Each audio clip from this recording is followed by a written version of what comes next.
Ada seorang siswi di kota Palu yang mana dia ikut dalam kegiatan aksi demonstrasi di depan gedung DPRD Kota Palu, di mana poin salah satu yang dibawa olehnya yaitu terkait penolakan terhadap pungli yang terjadi di sekolahnya. Akibat dari itu, siswi ini dikeluarkan oleh kepala sekolah karena dianggap tidak mematuhi program yang diadakan sekolah. Lalu bagaimana menurut sudut pandang hukum di Indonesia?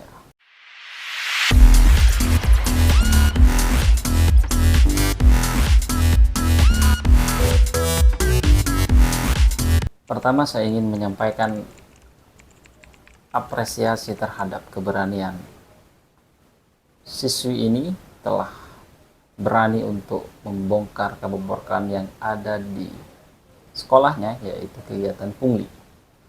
Kedua, kita ingin mengkaji apakah kebijakan kepala sekolah ini sudah sesuai dengan peraturan perundang-undangan di Indonesia. Saya ingin memulai dari Undang-Undang Dasar 1945. Di dalam bab pembukaan alinea keempat, salah satu tujuan daripada Republik Indonesia ini dibentuk yaitu untuk mencerdaskan kehidupan bangsa. Nah, dijelaskan lebih lanjut di dalam pasal 31 ayat 1 bahwa setiap orang mempunyai hak untuk mendapatkan pendidikan. Artinya, siapapun, baik orang miskin maupun orang kaya, anak pejabat maupun anak petani, semuanya mempunyai hak yang sama dalam memperoleh pendidikan. Bahkan negara pun tidak boleh mengambil hak tersebut atau menghalang-halangi seseorang dalam melakukan keinginannya untuk mencari ilmu, apalagi kepala sekolah. Permendikbud nomor 10 tahun 2020 tentang program Indonesia Pintar dijelaskan bahwa setiap anak yaitu mempunyai kewajiban untuk belajar selama 12 tahun.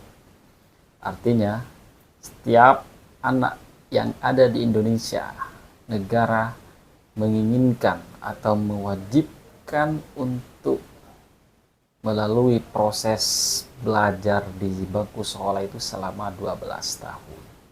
Kemudian di dalam Undang-Undang nomor 11 tahun 2012 tentang sistem peradilan pidana anak, meskipun ada anak di bawah umur melakukan tindakan pidana misalnya yaitu pembunuhan atau pemukulan, si anak tersebut meskipun harus disanksi oleh negara dalam kurungan penjara, si anak tersebut masih mempunyai hak untuk mendapatkan pendidikan. Poin pertama adalah bahwa tidak dapat dibenarkan setiap orang yang berupaya untuk menghalang-halangi orang dalam berpendidikan. Bahkan negara sekalipun tidak dibenarkan membatasi hak setiap warga negara dalam memperoleh pendidikan. Kemudian, poin kedua, masyarakat harus paham apakah menyampaikan aspirasi atau menyampaikan pendapat dilindungi oleh negara.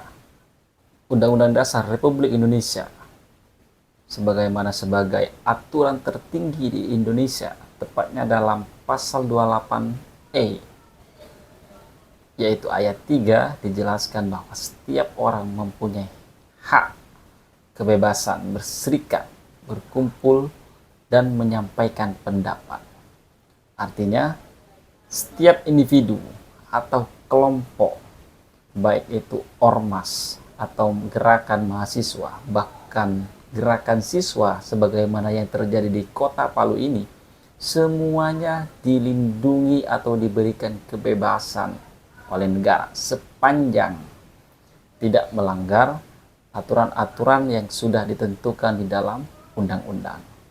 Kemudian, diatur lebih lanjut di dalam Undang-Undang Nomor 9 Tahun 1998 tentang kemerdekaan menyampaikan pendapat, bahwa siapapun yang berupaya untuk menghalang-halangi atau mengintimidasi orang yang ingin menyampaikan aspirasi atau pendapat seperti halnya yang terjadi di Kota Palu ini, maka orang tersebut dapat dipidana penjara paling lama 1 tahun.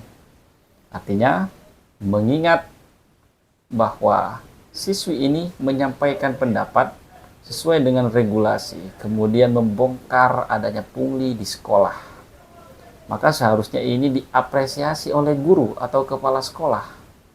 Bila memang si kepala sekolah ini tidak terlibat dalam kegiatan pungli tersebut.